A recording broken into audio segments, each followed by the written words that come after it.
오늘의 해외 주요 뉴스를 한현희 기자가 전해드립니다. 구티비 월드와이드입니다. 북한에서 혼수 상태로 귀국했다 사망한 오토 원비어의 사인을 둘러싼 논쟁이 커질 것으로 보입니다. 트럼프 대통령은 공식 성명을 내고 우리는 애도와 함께 다시 한번 북한 정권의 잔악함을 규탄한다고 밝혔습니다. 이어 원비어의 죽음은 인간을 존중하지 않는 정권에 의해 무고한 이들이 희생당하는 비극을 막겠다는 본 정권의 의지를 강하게 했다고 말했습니다. 공화당 존 맥케인 상원의원은 미국의 시민이 김정은 정권에 의해 살해당했다고 목소리를 높였습니다. 상원 외교위원회에선 오토의 죽음은 탄압적이고 살인적인 김정은 정권 때문이라며 계속되는 야만적인 행동에 책임을 지도록 해야 한다는 격앙된 표현도 나왔습니다. 그의 가족과 인권단체들은 반복적인 구타 가능성을 제기하고 있으며 미국 정부는 미국인의 북한 여행을 금지하는 조치를 검토하고 있다고 전했습니다.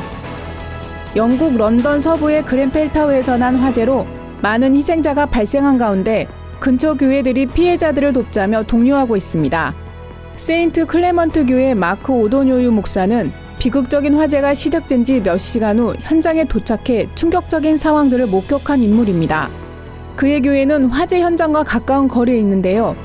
갑작스런 충격으로 인한 쇼크 상태이거나 집을 잃은 피해자들에게 피난처를 제공하고 있다고 합니다.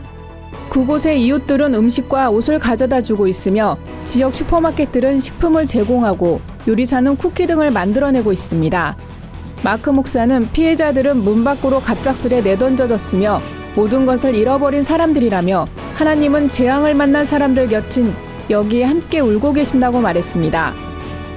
영국의 10대 청소년들 중 21%는 자신을 적극적인 크리스천이라 밝혔습니다. 또한 13%는 교인이 되기 위해 교회에 다니고 있다고 답했습니다.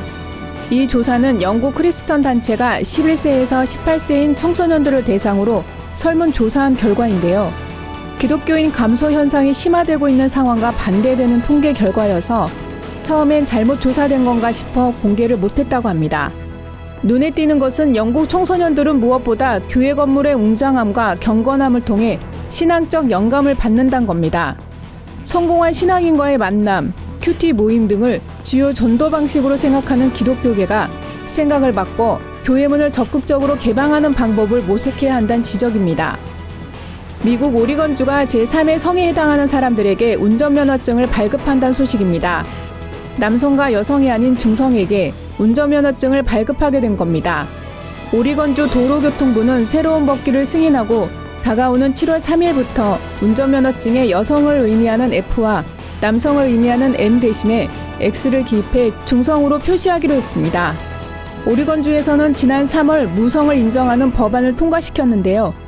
이와 함께 이번 운전면허증 발급을 기다려온 사람들은 매우 자랑스러운 일이라고 말했습니다. 화내지 않는 엄마는 없다, 선택이 쉬운 사람은 없다란 베스트셀러로 유명한 크리스천 작가 리사 터커스트가 남편의 반복된 외도로 인해 이혼한다고 밝혔습니다. 터커스트는 처음엔 남편의 외도라는 두려움과 맞섰고 이에 대해 남편과 이야기를 나눴지만 결국 신뢰를 회복하지 못했다고 했습니다. 터커스트는 이와 같이 조심스러운 사생활과 관련한 이야기를 자신의 블로그에 직접 언급했는데요. 중간에 불필요한 오해가 발생할 수 있다는 생각에 직접 나섰다고 합니다. 터커스트는 사람들은 나를 잠언 31장 사역의 대표로만 알고 있지만 내가 얼마나 심각하게 결혼 생활을 지탱해 왔는지 모른다면서 나는 항상 여성들에게 결혼 생활에서 힘든 점을 맞서 나가라고 말했고 나 또한 내 결혼 생활을 구하기 위해 노력할 것이라고 밝혔습니다. 구티비 뉴스 한연입니다.